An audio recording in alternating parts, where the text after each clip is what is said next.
प्रधानमंत्री मोदी के यूएई दौरे पर आज दोनों देशों के बीच रिश्तों की मजबूती पर बात हुई। इस दौरान कई समझौतों पर हस्ताक्षर भी हुए।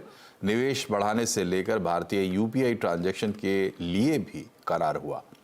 आईएमईसी कॉरिडोर के लिए इंटर गवर्नमेंटल करार भी हुए। इसके अलावा रेलवे से जुड़ी कंपनी रीट्स का अबू धाबी पोर्ट कंपनी के साथ करार हुआ। इससे पहले पीएम मोदी का यूएई के राष्ट्रपति ने गर्मजोशी के साथ स्वागत किया। प्रधानमंत्री मोदी का ये 7वां दौरा है और उन्होंने शेख मोहम्मद बिन जायद को इसके लिए धन्यवाद दिया है। 14 फरवरी को प्रधानमंत्री बैप्स मंदिर का उद्घाटन करने वाले हैं। मंदिर में तैयारियां जोरों शोरों पर है। मंदिर को राजस्थान के गुलाबी बलुआ पत्थर से बनाया गया है। गंगा, यमुना, सरस्वती का पवित्र जल अबू धाबी तक लाया गया है। क्या है मंदिर की खासियत, बता रहे हमारे सहयोगी अमन चोपड़ा। अंदर एंट्री हो गई है, ये वो पहले दर्शन आप कर रहे हैं। मैं कैमरामैन प्रदीप को कहूंगा तस्वीरें बहुत ध्यान से दिखाएं। 402 पिलर्स हैं इसके अंदर, 402, और इटालियन मार्बल का इस्तेमाल यहां पर किया गया। ये वो मुख्य मंडप है, ये वो मुख्य मंडप जिसका उद्घाटन प्रधानमंत्री नरेंद्र मोदी द्वारा किया जाएगा। ये वो मुख्य मंडप है और ये यहाँ पर 402 पिलर है, 402 पिलर, ये वो मुख्य मंडप है और प्रधानमंत्री नरेंद्र मोदी द्वारा इसी का उद्घाटन किया जाएगा। खूबसूरत नक्काशी, और इसमें जो सनातन धर्म में जितने भी देवी देवता हैं, जो महापुरुष हैं, जो भगवान हैं, उनको उकेरा गया। तस्वीरें देखिए, वाकई मन मोह लेने वाली तस्वीरें। मतलब अयोध्या के बाद संभवतः ये पहली बार होगा कि इस तरह का मंदिर, और ये बताया जा रहा है कि इकलौता ऐसा मंदिर जिस तरह की टेक्निक का इस्तेमाल किया गया इसमें। लेकिन इसमें भी बताया गया कि नागर शैली से मंदिर तैयार किया गया है और इस मंदिर की कई विशेषताएं हैं जिसको लेकर बार बार कहा जा रहा है कि इसमें ब्रिक्स जो है 18 लाख के करीब ब्रिक्स इस्तेमाल की गई हैं। गुलाबी पत्थर 1,80,000 क्यूबिक फीट और 50,000 क्यूबिक फीट मार्बल इसमें इस्तेमाल हुआ है। हाइट जो है वो 108 फीट है। ये अब आप देखेंगे जो प्रभु राम, इसके अलावा प्रभु राम, माता सीता, माता भगवान लक्ष्मण और बजरंगी आपको विराजमान होते नजर आ रहे हैं। कि पूरा राम दरबार ये शिखर नंबर 1। इसी तरह से इस मंदिर के अंदर 7 शिखर बनाए गए हैं। 7 शिखर का मतलब 7 अलग अलग शिखरों में अलग अलग, एक में महादेव, माता पार्वती, राधा कृष्णा, प्रभु राम, माता सीता, भगवान अयप्पा, बालाजी, इसी तरह से 7 अलग अलग शिखर इसमें बनाए गए। अगर आप मेन एंट्रेंस की तरफ आगे की तरफ बढ़ेंगे तो अब आप समझेंगे कि जो एक तो मैंने आपको दिखाया डोम ऑफ हार्मनी, ये है डोम ऑफ पीस। ये अगर आप ऊपर की तरफ दिखाएंगे, ये डोम ऑफ पीस कहा जाता है। यानी कि जब यहाँ पर कोई भी आता है तो वो भगवान से शांति के लिए आता है, शांति की प्रार्थना। तो ऊपर जो मूर्तियां उकेरी गई हैं वो भक्तगण हैं। मुझे बताया गया कि ऊपर की तरफ भक्तगण हैं, जो भक्तगण भगवान से मांगेंगे। जैसे घाट वाराणसी में है, उसी से प्रेरणा लेकर अबू धाबी में भी घाट बनाए गए हैं। जायजा लिया अमन चोपड़ा ने। गंगा, जमुना और सरस्वती मंदिर में जब आप एंट्री लेंगे, यहाँ पर इसमें गंगा जी हैं, सरस्वती हैं और यमुना जी हैं। और यही गंगा और जमुना बताया गया कि ये पानी विशेष तौर पर लाया गया वहां से। जी हाँ, ये पानी वहीं से ही लाया गया है और फिर यहाँ पे मिश्रित किया गया है। पीछे आपको लग रहा हो जैसे किसी घाट पर बैठा हूं मैं। ये जो घाट, वाराणसी के घाट जिस तरह से बनाए गए हैं, और ये गंगा जी बहती हुई, माँ गंगा बहती हुई, वाराणसी का घाट, ये आपको अचंभा होगा जानकर कि मैं अबू धाबी के उस मंदिर में हूं जिसका उद्घाटन प्रधानमंत्री द्वारा 14 फरवरी को किया जाएगा। देखिए ये खास क्यों है। पीछे की तरफ अगर आप देखेंगे, जैसे वाराणसी में घाट बनाए जाते हैं ना, कुछ उसी तरह का भाव यहाँ पर देने की कोशिश की गई। और ये कलकल बहती माँ गंगा, बताया गया कि माँ गंगा और जमुना जी का पानी विशेष तौर पर लाया गया। गंगा जी, यमुना जी और सरस्वती जी, सरस्वती प्रकाश के रूप में मंदिर में आती हुई, गंगा जी, यमुना जी। मंदिर के एक तरफ अगर आप देखेंगे, right hand side Ganga ji, left hand side Yamuna ji बहती हुई, और ये गंगा जी का पानी, और ये पूरी तरह से घाट का रूप इसको दिया गया है। गायक सोनू निगम भी अबू धाबी पहुंचे हैं, उनसे खास बातचीत की है अमन चोपड़ा ने। बहुत भव्य सोनू जी, बहुत भव्य, मतलब लग रहा है जैसे अयोध्या आ गए हैं। बहुत अच्छा लगा मुझे। मैं अभी तो मैं अंदर जाऊंगा जी। पर बाहर से मैं देख रहा हूँ, ये तो कुछ बहुत ही अलग दुनिया है और बहुत खुशी की बात है कि दो देशों में इतना अच्छा सद्भाव है। ऐसे ही होना चाहिए। एमिरेट्स यूएई का जो प्यार जो दिख रहा है इसमें, और जो हमारे देश का जो गुडविल हमारे देश की जो बनी है, इससे हम किसको खुशी नहीं होगी। मुझे बड़ी खुशी हो रही है कि इतना अच्छा ज़माना हम और आप देख रहे हैं और हम ये सौहार्द देख पा रहे हैं। अब किसान आंदोलन की बात।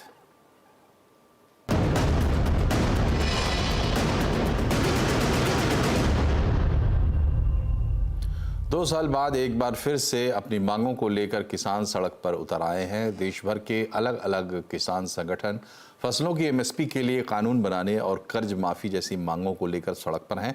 कल किसानों को मनाने के लिए केंद्र सरकार की तरफ से कोशिशें की गई, लेकिन ये बैठक बेनतीजा रही। इसके बाद पंजाब और हरियाणा से ट्रैक्टर गाड़ियों के साथ किसान दिल्ली की ओर कूच कर चुके हैं। हरियाणा पंजाब के शंभू बॉर्डर पर आज उस समय तनाव बढ़ गया जब किसानों की तरफ से बैरिकेडिंग तोड़ने की कोशिश हुई। बैरिकेडिंग तोड़ने पर पुलिस ने प्रदर्शनकारी किसानों पर आंसू गैस के गोले छोड़े। वहीं किसानों के मार्च को देखते हुए दिल्ली से सटे सिंधु, टिकरी और गाजीपुर बॉर्डर पर कई लेयर की बैरिकेडिंग कर दी गई है। इसकी वजह से सड़कों पर कई किलोमीटर लंबा ट्रैफिक जाम भी लगा है। सरकार किसानों से लगातार बात कर रही। कृषि मंत्री अर्जुन मुंडा का कहना है कि बातचीत से किसानों की समस्या का हल निकल जाएगा। देखिए, हमारी कोशिशें लगातार जारी रही और अभी भी हम आशान्वित हैं कि बातचीत के जरिए इसका समाधान निकाला जाना चाहिए। जिस बात के लिए वो कह रहे हैं उसके लिए ये समझना ऐसे संगठनों के लिए जरूरी है कि कोई भी इस तरह का जब भी कानून बनाने की बात होती है तो उसमें एक पद्धति अपनाई जाती है, पद्धति होती है जिस पद्धति के आधार पर दोनों को समझना पड़ता है कि इसके अनुकूल प्रतिकूल विषय क्या क्या हैं जिसे ध्यान में रखना चाहिए। इधर किसान नेता राकेश टिकैत का कहना है कि वो अभी किसान आंदोलन में शामिल नहीं है, लेकिन किसानों की मांगों का समर्थन करते हैं। अगर किसानों के खिलाफ कोई गलत एक्शन लिया गया तो वो उनके समर्थन में आ जाएंगे। 22 जनवरी 2021 से हमारी कोई बात भारत सरकार से नहीं हुई। 3 साल बाद में ये बातचीत शुरू हुई है। संयुक्त मोर्चा अभी इस मूवमेंट में नहीं है। किसान संयुक्त मोर्चे की 16 फरवरी की कॉल है। ग्रामीण भारत बंद करने की कॉल है। ये भी किसान संगठन से ही हैं। ये दिल्ली के लिए चल रही है, लेकिन हम इनके समर्थक में हैं। अगर इनके साथ में कोई छेड़छाड़ नहीं होगी तो हम इनके सपोर्ट में आएंगे। किसान एमएसपी पर जिस गारंटी की मांग कर रहे हैं, आखिर उसका हिसाब किताब क्या है, और अगर सरकार ये मांग मान लेती है तो उसके लिए ये कितना बड़ा खर्च साबित होगा, इसका विश्लेषण लेकर आए हैं हमारे economic policy editor Laxman Roy. Laxman ji, बताइए क्या गणित है एमएसपी की गारंटी का? बिल्कुल, एमएसपी की गारंटी का जो गणित है उसको आप देखेंगे तो आपको समझ में आ जाएगा कि जिस किसान को सरकार अन्नदाता कहती है, आखिर उस अन्नदाता को आंदोलन पर क्यों उतरना पड़ा और सरकार उनकी मांगों को क्यों नहीं मानना चाहती है, क्यों नहीं मानने को तैयार है। दरअसल इसका एक गणित है, उस हिसाब को आपको समझाता हूं। सबसे पहले किसानों की जो मांग है कि एमएसपी की कानूनी गारंटी दी जाए। अब एमएसपी की कानूनी गारंटी दी जाए, सभी फसलों पर एमएसपी की कानूनी गारंटी दी जाती है। सभी फसल से मेरा मतलब यह है कि अभी 24 फसल पर एमएसपी की गारंटी मिलती है, बाकी फसलों को जोड़ दिया जाए, साथ में डेयरी प्रोडक्ट को जोड़ दिया जाए, हॉर्टिकल्चर को जोड़ दिया जाए, तो इन सारे प्रोडक्ट की बाजार कीमत अभी करीब 40 लाख करोड़ रुपए है।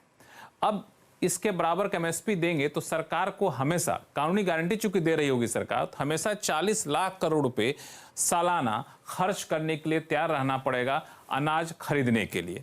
अब इस 40 लाख करोड़ रुपए का भार समझिए, जितना सरकार का एक्सपेंडिचर बजट होता है करीब 45 लाख करोड़ रुपए का होता है, तो 40 लाख करोड़ रुपए तो सिर्फ और सिर्फ सरकार अनाज खरीदने पर दे देगी। इसके अलावा इनकम टैक्स का जो कलेक्शन होता है वो कलेक्शन करीब 16,63,000 करोड़ के आसपास होता है। उसका 1.5 गुना तो आपको इस पर ही खर्च करना पड़ जाएगा। अगर डिफेंस बजट से तुलना करें तो करीब 5.5 लाख करोड़ रुपए डिफेंस का बजट होता है, तो डिफेंस बजट का 8 गुना आपको खर्च करना पड़ेगा सिर्फ और सिर्फ अनाज खरीदने पर। अगर हेल्थ बजट पर करें, जो सरकार अस्पतालों पर, दवाइयों पर खर्च करती है, करीब 1 लाख करोड़ रुपए के आसपास होता है, और इससे तुलना करें तो हेल्थ बजट का 40 गुना आपको सिर्फ और सिर्फ अनाज खरीदने पर खर्च करना पड़ेगा। यह सरकार की दुविधा है। मान लिया जाए सरकार से बातचीत होती है, कुछ बीच का रास्ता निकल जाता है, और यह होता है कि सारी फसलों पर एमएसपी की कानूनी गारंटी मत दीजिए। अभी जितनी फसलों पर एमएसपी आप घोषणा करते हैं, सिर्फ उस पर आप कानूनी गारंटी दे दीजिए। तब भी बहुत आसान नहीं होगा उसको लागू कर पाना, क्योंकि उस पर एक अनुमान के मुताबिक 10 लाख करोड़ रुपए का सालाना खर्च आएगा। अगर अभी के एमएसपी वाली फसलों को कानूनी गारंटी दे दी जाती है तो उतना खरीदने के लिए अभी 10 लाख करोड़ रुपए का सालाना खर्च आएगा, उसका गणित आप समझिए। ये 10 लाख करोड़ रुपए का सालाना खर्च जो आएगा वो हेल्थ बजट का करीब 10 गुना होगा। हेल्थ बजट करीब 98,000 करोड़ रुपए के आसपास है, तो उसका 10 गुना आपको तो सिर्फ अनाज खरीदने पर खर्च करना पड़ेगा। इसके अलावा डिफेंस बजट करीब 5 लाख करोड़ रुपए के आसपास होता है, तो आपको उसका 2 गुना खरीदना पड़ेगा सिर्फ अनाज खरीदने के लिए। यानी जो अनाज खरीदने पर जितना खर्च करेंगे वो कुल रक्षा बजट का 2 गुना से भी ज्यादा होगा। इंफ्रास्ट्रक्चर पर सरकार सालाना जितना खर्च करती है उतने के बराबर आपको सिर्फ और सिर्फ अनाज खरीदने पर खर्च करना पड़ेगा। तो सरकार इतने पे भी मान जाए तब भी ये लागू कर पाना बहुत ज्यादा मुश्किल होगा, क्योंकि सवाल ये उठा इतना पैसा लाएगी सरकार कहां से? क्या हेल्थ बजट में कटौती करेगी? क्या डिफेंस बजट में कटौती करेगी? तो ये सारे सवाल हैं। अब एक मुद्दा उठता है कि आखिर अभी क्या है। अभी के हालात आपको बताता हूं। अभी क्या होता है कि सरकार जो है कुल 24 फसलों की एमएसपी यानी मिनिमम सपोर्ट प्राइस, न्यूनतम समर्थन मूल्य तय करते हैं कि इतना तो कीमत कम से कम किसानों को मिलना चाहिए। और उसमें से जितनी फसलों की एमएसपी सरकार तय करती है उसमें से 25% जितना उत्पादन होता है उसका 25% सरकार खरीद लेती है। अब उस 25% जो खरीदती है उस पर सरकार का जो कुल खर्च होता है वो करीब 2.5 लाख करोड़ रुपए का खर्च होता है। अभी सिर्फ सरकार अनाज खरीदने में 2.5 लाख करोड़ रुपया खर्च करती है, और जितने फसलों पर एमएसपी तय करती है उसका 25% खरीदती है। अगर सभी फसलों को जोड़ दिया जाए तो मुश्किल से 6.25 यानी 6.25% फसल या अनाज सरकार खरीदती है जितना उत्पादन होता है।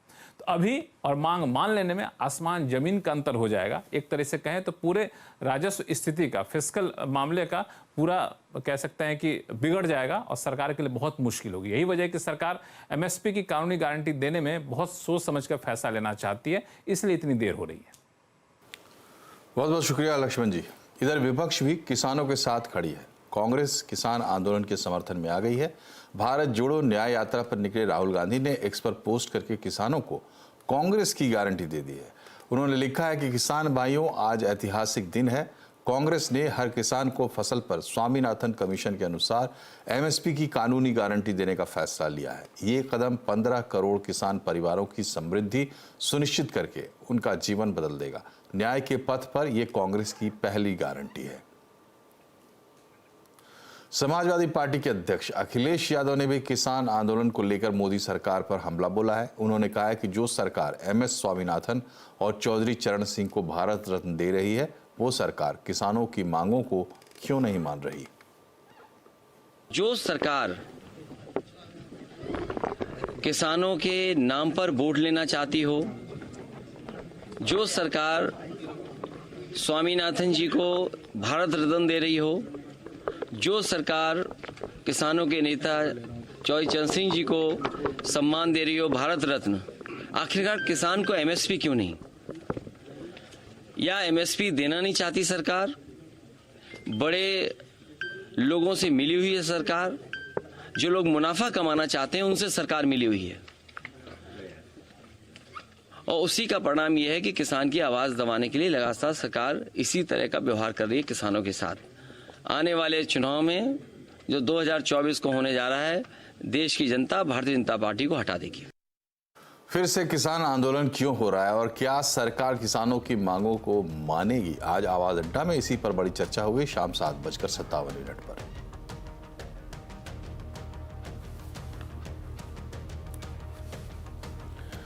और अब बात करेंगे बाजार की। आज फिन निफ्टी एक्सपायरी के दिन बाजार में रौनक रही और इसी के साथ बाजार बढ़त पर बंद हुआ। सेंसेक्स 483 अंक चढ़कर 71,555 पर बंद हुआ। निफ्टी 127 अंक चढ़कर 21,743 पर बंद हुआ।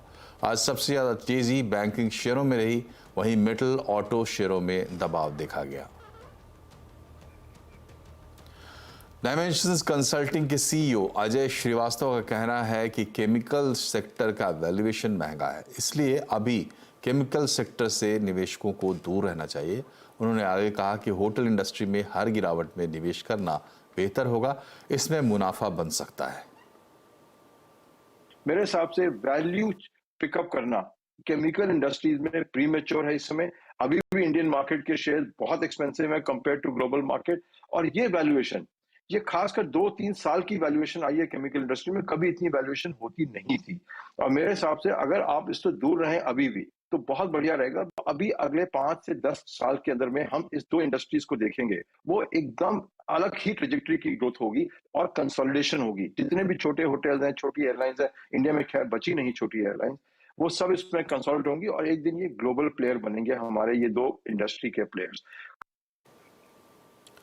अच्छा लिस्टिंग गेन और मीडियम टू शॉर्ट टर्म में अच्छे मुनाफे के कारण शेयर बाजार में एसएमई आईपीओस की लिस्टिंग पर सबकी नजर रहती है। 2023 में पिछले साल कई छोटी कंपनियों ने लिस्टिंग के बाद अच्छा प्रॉफिट भी दिया है।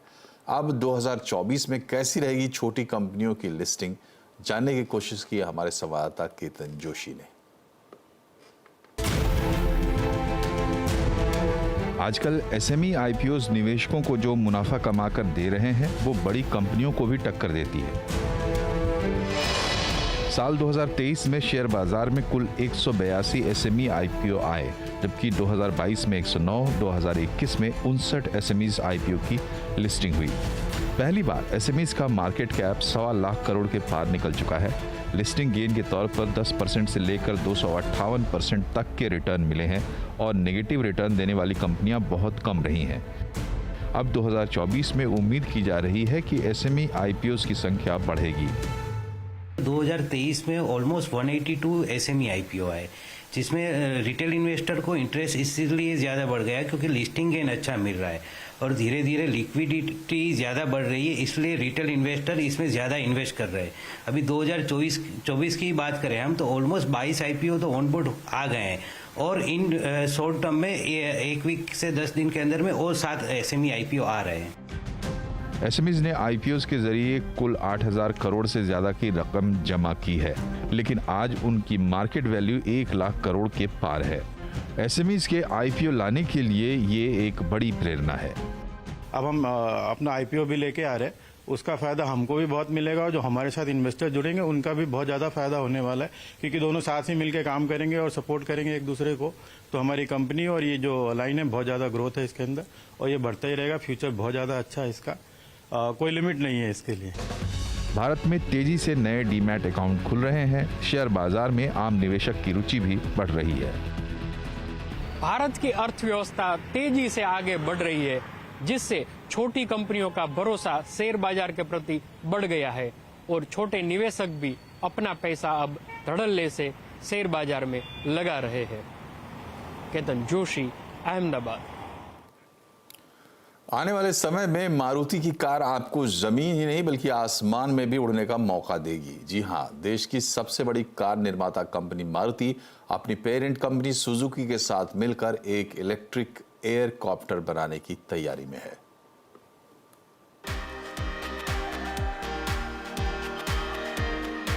एक ऐसी कार जिसे लेकर आप अपने छत से टेक ऑफ और लैंडिंग कर सकते हैं।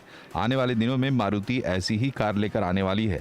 मारुति सुजुकी ने इसके लिए सुजुकी मोटर कॉरपोरेशन के साथ एक साझेदारी की है। शुरुआत में कंपनी इसे जापान और अमेरिका में उतारेगी, बाद में इसे इंडियन मार्केट में भी पेश किया जा सकता है। ये एयरकॉप्टर्स ड्रोन से बड़े होंगे, लेकिन सामान्य हेलीकॉप्टर के मुकाबले छोटे होंगे। इसमें पायलट को मिलाकर कम से कम 3 लोगों के बैठने की व्यवस्था होगी। फ्लाइंग कार का कॉन्सेप्ट तो रेडी है, टेस्ट फ्लाइट्स भी हो चुकी है, लेकिन इसे बड़े स्तर पर इस्तेमाल में लाना इतना भी आसान नहीं होगा। कारण ये कि सिर्फ भारत ही नहीं, दुनिया में कहीं भी फ्लाइंग कार यानी कि ईवीटोल जिसे कहते हैं, उसके इस्तेमाल को लेकर रेगुलेशंस नहीं बनी है। हालांकि भारत का डीजीसी और European civil aviation regulator EASA इसे लेकर काम जरूर कर रहे हैं, लेकिन इसमें थोड़ा समय लग सकता है। सुजुकी इस प्रोजेक्ट पर स्काई ड्राइव नाम के जापानी स्टार्टअप के साथ काम कर रही है। इलेक्ट्रिक एयरकॉप्टर को जापान में 2025 ओसाका एक्सपो में लॉन्च किए जाने की उम्मीद है। बाद में मारुति इस तकनीक को भारत में लेकर आएगी। कंपनी इसके लिए भारत में पार्टनर्स की तलाश भी कर रही है। Rohan Singh, Delhi. Hair transplant, cosmetic surgery और आईवीएफ जैसे ट्रीटमेंट अब काफ़ी पॉपुलर हो रहे हैं और इसके साथ ही इनकी फाइनेंसिंग भी। अब लोग ईएमआई पर ये महंगे ट्रीटमेंट्स करा सकते हैं। किसने सोचा था कि कॉस्मेटिक सर्जरी भी ईएमआई पर होगी, मगर अब लोग hair transplant, lip surgery, laser treatment, plastic surgery जैसे ट्रीटमेंट के लिए भी ईएमआई ऑप्शन का फायदा उठा सकते हैं। इसके अलावा आजकल आईवीएफ ट्रीटमेंट के लिए भी कई लोग इस फैसिलिटी का फायदा उठा रहे हैं। अधिकतर मामलों में आपको लोन देने वाली कंपनियां सीधे अस्पताल से संपर्क कर ये फैसिलिटी देती है। हेयर ट्रांसप्लांट सेंटर यूजेनिक्स के मुताबिक हाल के दिनों में ट्रीटमेंट की फाइनेंसिंग काफ़ी आसान हुई है। मैंने नोटिस किया है कि जैसे जैसे नई नई कंपनी आ रही हैं और फाइनेंसिंग फैसिलिटीज़ और इजीली अवेलेबल हो रही हैं पेशेंट्स को, तो बहुत सारे पेशेंट्स इसके लिए ऑप्ट कर रहे हैं। और इसमें जो इंटरेस्ट की दर है वो बहुत कम होती है, 0% इंटरेस्ट रेट्स पर भी ईएमआई उपलब्ध है। इस वजह से बहुत ज़्यादा पेशेंट्स ईएमआई के ऑप्ट कर रहे हैं और ये हमारी इकोनॉमी के लिए बहुत अच्छी चीज़ है मेरे हिसाब से। हेल्थ केयर प्लेटफॉर्म सेविन ऐसी कई तरह की सर्जरी या ट्रीटमेंट की फाइनेंसिंग करता है जो आम हेल्थ इंश्योरेंस के दायरे में नहीं आ पाते। कंपनी ने इसके लिए 5000 से भी ज़्यादा हेल्थ केयर प्रोवाइडर्स के साथ टाई अप किया है। लोग काफ़ी इन प्रोसीजर्स को एक्सपेरिमेंट करना चाहते हैं, देखना चाहते हैं कि वो कैसा रिजल्ट्स आता है और उसको एक्सप्लोर करना चाहते हैं, प्रोसीजर्स के बारे में जानकारी भी लेना चाहते हैं और उसके बाद वो डिसीजन लेते हैं। और ये प्रोसीजर्स बहुत ज़्यादा रैपिडली बढ़ रहे हैं। मेट्रोज में ही नहीं, ये टियर 1 टियर 2 टाउन्स में भी हमने देखा है। सेवन पे हमें काफ़ी सारी क्वेरीज आती हैं। बजाज फिनसर्व हेल्थ करीब 1000 ट्रीटमेंट को कवर करने का दावा करता है, तो हीरो फिनकॉर्प भी इस तरह के लोन दे रहा है। अगर आप 21 से 58 साल के बीच हैं और वर्किंग हैं तो इस तरह का लोन लेना मुश्किल नहीं है। आप अपना इनकम प्रूफ और ट्रीटमेंट के दस्तावेज दिखाकर तुरंत लोन पा सकते हैं। रोहन सिंह, दिल्ली।